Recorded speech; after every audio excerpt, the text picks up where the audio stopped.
যেভাবে ধারাবাহিক ক্লাস চলছে তার আজকে ১৬তম ক্লাস, অর্থাৎ এর আগে ১৫টা ক্লাস হয়ে গেছে। স্ট্যাটিক জিকের উপর আমাদের ক্লাস চলছে লাগাতার। সেই ১৫টা ক্লাস যারা দেখোনি চ্যানেলের প্লেলিস্টে যাবে, প্লেলিস্টে দেখবে আমি আপডেট করে দিয়েছি, সেখান থেকে সমস্ত ক্লাস পরপর দেখে নিতে পারবে। আজকে হচ্ছে ২৬ তারিখ, ২৬/৩/২৪। আর বলি যে যাদের কোনো কোয়ারিজ থাকবে প্রিপারেশন রিলেটেড, পুলিশ রিলেটেড ইত্যাদি কিছু জানার থাকলে টেলিগ্রাম চ্যানেল আছে, সেখানে জয়েন করবে। সেখানে যা কিছু কোয়ারিজ আছে আমাকে জিজ্ঞাসা করবে, আমি তোমাদের যথাযথ উত্তর দেওয়ার চেষ্টা করব। আর বলি ডাব্লিউবিপি কেপি রিলেটেড যে বেস্ট প্রিপারেশন বুক কোনটা হওয়া উচিত, মানে কোন বইগুলো আমি নেব যেগুলোতে ভালো ফল পাওয়া যায় বা ভালো কিছু আশা করতে পারো, সেই সমস্ত বই রিলেটেড একটা কমপ্লিট ভিডিও বানানো আছে। সেই ভিডিওটা ডিসক্রিপশনের লিঙ্কে গিয়ে দেখে নেবে, তাহলে বুঝতে পারবে যে কোন কোন বই তোমাদের পড়লে ডাব্লিউবিপি কেপিতে তোমাদের হেল্প হতে চলেছে। এবার বিষয় হচ্ছে যে সেখানে স্ট্যাটিক জিকেটা কী হয়, মানে স্ট্যাটিক জিকেটা কী বলো তো, যে কোনো বইতে ভালো মতো পাবে না, হয়তো 50% পাবে কোনো বইতে, কোনো বইতে 60% পাবে, বাট একটা ভালো মানে 95% প্লাস স্ট্যাটিক জিকে কভার করছে এমন বই কিন্তু বাংলা ভার্সানে ঠিকঠাকভাবে মার্কেটে পাওয়া যায় না। যে জন্য আমি তোমাদের স্ট্যাটিক জিকেতে হেল্প করছি এবং আমি তোমাদের কারেন্ট অ্যাফেয়ার্সেও হেল্প করব, বাট এই কারেন্ট অ্যাফেয়ার্স পরীক্ষার 1 মাস আগে প্রোভাইড করব ইম্পর্টেন্টগুলো, ঠিক আছে? কারেন্ট অ্যাফেয়ার্স পরীক্ষা 2 থেকে 3টে থাকবে, আশা করি আমার সেই ভিডিও দেখলে সেগুলো কভার হয়ে যাবে। আমি সেটা করিয়ে দেবো, এখন চিন্তা করার কোনো প্রয়োজন নেই, এখন যেটা করাচ্ছি সেটা করো। আর স্ট্যাটিক জিকে বললাম সব বইতে ভালো থাকে না, এই জন্য আমি তোমাদের টপিক ধরে ধরে স্ট্যাটিক জিকে কভার করাচ্ছি।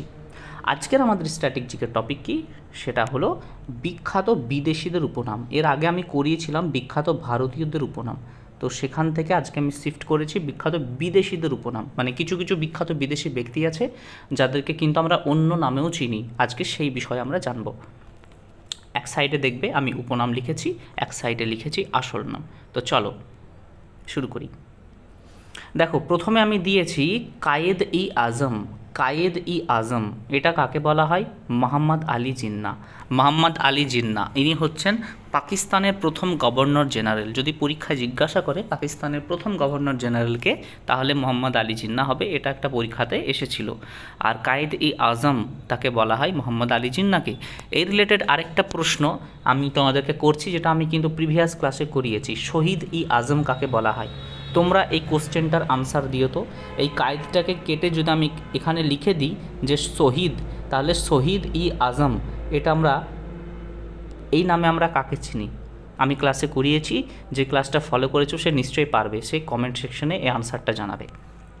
নেক্সট, বঙ্গবন্ধু এইটা তোমরা প্রত্যেকেই জানো, খুবই পপুলার একজন ব্যক্তি, সেটা হচ্ছে শেখ মুজিবুর রহমান, যিনি 1971 সালে, সালটা কত, 1971 সালে যে বাংলাদেশের স্বাধীনতা যুদ্ধ না, সেই স্বাধীনতা যুদ্ধে তিনি কিন্তু অবদান পালন করেছিলেন। এই শেখ মুজিবুর রহমান, তার বিরাট ভূমিকা ছিল, সেই জন্য তিনি পরিচিত। তিনি বঙ্গবন্ধু নামে কিন্তু পরিচিতি আছে তার। নেক্সট, ইতিহাসের জনক বলা হয় কাকে? সেটা হচ্ছে হেরোডোটাস। হেরোডোটাসকে ইতিহাসের জনক বলা হয়। এবার এইটা একটু অন্য রিলেটেড কোয়েশ্চেন হয়ে গেল, তোমরা হয়তো বলবে এ কী বলছেন, জনক থেকে প্রশ্ন করছেন।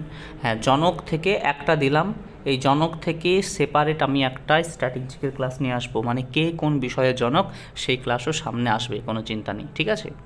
নেক্সট, ম্যান অফ ডেস্টিনি, আমার খুবই মানে কি বলবো পছন্দের একটা কোশ্চেন এটা। ম্যান অফ ডেস্টিনি কাকে বলা হয়? সেটা হলো নেপোলিয়ান বোনাপার্ট। নেপোলিয়ান বোনাপার্টকে ম্যান অফ ডেস্টিনি বলা হয়। খুবই সুন্দর একটা কোশ্চেন, আগামী দিনের পরীক্ষার জন্য এই কোশ্চেনটা তোমরা একটু দেখে রাখতে পারো, ঠিক আছে? কোশ্চেনটা আমার ব্যক্তিগতভাবে খুব প্রিয় মনে হয়। Next, man of blood and iron. Man of blood and iron, এই জায়গাটা খেয়াল করবে কি বলছি, যে man of blood and iron এটা বলা হচ্ছে বিসমার্ককে, অর্থাৎ অ্যাকচুয়াল যাকে ম্যান অফ আয়রন বলা হয় বা লৌহ মানব, আয়রন মানে এটাকে লৌহ মানব বলছে, হ্যাঁ, তো অ্যাকচুয়াল যাকে লৌহ মানব বলা হয় সেটা হচ্ছে বিসমার্ককে। বাট আমাদের ভারতের লৌহ মানব কাকে বলা হয়, সেটা হচ্ছে বল্লভভাই প্যাটেল, তাই না? প্যাটেল, বল্লভভাই প্যাটেল আমাদের ভারতের লৌহ মানব। আমি আর লিখলাম না, বলে দিলাম, ঠিক আছে। নেক্সট, সীমান্ত গান্ধী। সীমান্ত গান্ধী কাকে বলা হয়, সেটা হলো খান আব্দুল গফ্ফর খানকে। এই খান আব্দুল গফ্ফর খানকে সীমান্ত গান্ধী কেন বলা হয় যদি প্রশ্ন করা হয়, তার উত্তরে তোমরা কি বলবে? তার উত্তরে হচ্ছে এটাই যে প্রথমত তিনি গান্ধীবাদী আদর্শে তার মুভমেন্টটা করেছিলেন, এবং কোন অংশে সেটা হচ্ছে, আমাদের ভারত তো অনেকটা এই টাইপসের দেখতে, আমি মোটামুটি একটা শেপ দেওয়ার চেষ্টা করছি, জানি এটা হয়তো ঠিকঠাক হলো না, বাট মোটামুটি একটা শেপ দেওয়ার চেষ্টা করছি আমাদের ভারতকে। তো এই ধরে নাও, তো এই যে অংশটা না, এই যে অংশটা, এই অংশতে কি হয়েছিল যে খান আব্দুল গফ্ফর খান গান্ধীবাদী আদর্শে ওই জায়গাটাকে ভালো গাইড করেছিলেন, সেই জন্য তাকে সীমান্ত গান্ধী বলা হয়, ঠিক আছে। আচ্ছা, নেক্সট, এইটা খুব ইম্পর্টেন্ট, পরীক্ষাতে অলরেডি এই কোশ্চেনটা এসেছে, এইটা মাথায় রাখবে। অলরেডি পরীক্ষাতে এই কোশ্চেনটা চলে এসেছে যে বার্ড অফ এভন কাকে বলা হয়। বার্ড অফ এভন, এ ভ দন্তন্য, ঠিক আছে। বার্ড অফ এভন কাকে বলা হয়, সেটা হচ্ছে শেক্সপিয়ার। শেক্সপিয়ার কে ছিলেন? তিনি একজন রাইটার, তিনি একজন ব্রিটিশ রাইটার শেক্সপিয়ার। তিনি হচ্ছেন যে বার্ড অফ এভন নামে কিন্তু তিনি পরিচিত, উইলিয়াম শেক্সপিয়ার। বিরাট বড় তিনি একজন ইংরেজ রাইটার।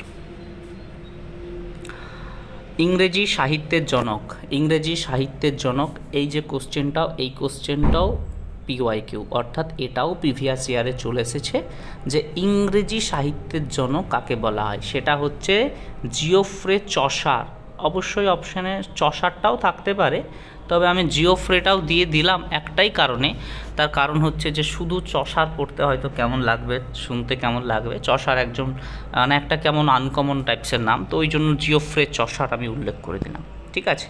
নেক্সট, খুবই ইম্পর্টেন্ট, এটাও প্রিভিয়াস ইয়ারের question, lady with the lamp, মানে এই তিনটে কোশ্চেনই খুবই ইম্পর্টেন্ট শেষে। লেডি উইথ দ্য ল্যাম্প নামে কে পরিচিত, সেটা হলো ফ্লোরেন্স নাইটিঙ্গেল। তোমরা নাম শুনেছ ফ্লোরেন্স নাইটিঙ্গেলের, তিনি লেডি উইথ দ্য ল্যাম্প নামে পরিচিত। নেক্সট, সেটা হলো king of pop. King of pop এটা কেন বলা হচ্ছে? এই পপ হচ্ছে এক ধরনের নৃত্যের শৈলী, মানে ডান্স করে না অনেকেই, তো ডান্সের একটা হচ্ছে একটা শৈলীকে পপ বলা হয়, মানে পপ ডান্স এই টাইপসের।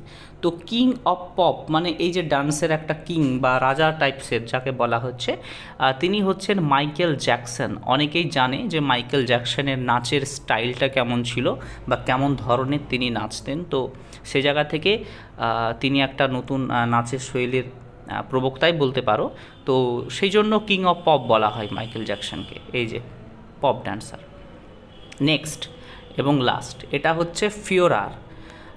উচ্চারণটা একটু যদি অন্য মনে হয় ওই জন্য আমি লিখে দিয়েছি ইংলিশেও, এটা হচ্ছে ফিওরার, হ্যাঁ এরকম প্রোনাউন্সিয়েশনটা আসবে। তো ফিওরার বলা হচ্ছে কাকে, সেটা বলা হচ্ছে হিটলারকে। হিটলারকে বলা হচ্ছে ফিওরার। এই হিটলারের একটা আত্মজীবনীমূলক গ্রন্থ আছে, সেই গ্রন্থটার নাম কি, সেটা হলো মেইন ক্যাম্প। অনেকেই জানো, ছোটোবেলায় হয়তো পড়েছ মেইন ক্যাম্প, তাই না? তো এই হলো মোটামুটি আজকের কয়েকজন বিখ্যাত ব্যক্তি এবং তার উপনাম, ঠিক আছে। এই ক্লাসটা আজকে এই পর্যন্তই থাকলো, দেখা হচ্ছে নেক্সট আরও দুর্দান্ত ক্লাসে। অবশ্যই ক্লাসগুলো রেগুলার করতে থাকবে, কারণ আমার সামনে স্ট্র্যাটেজিকের ভালো ভালো কোশ্চেন রেডি করা আছে, আমি সেগুলো ধীরে ধীরে একটা একটা করে পোস্ট করতে থাকবো। যাই হোক, আজকেরটা এই পর্যন্তই থাকলো, দেখা হচ্ছে আবার পরবর্তী ক্লাসে।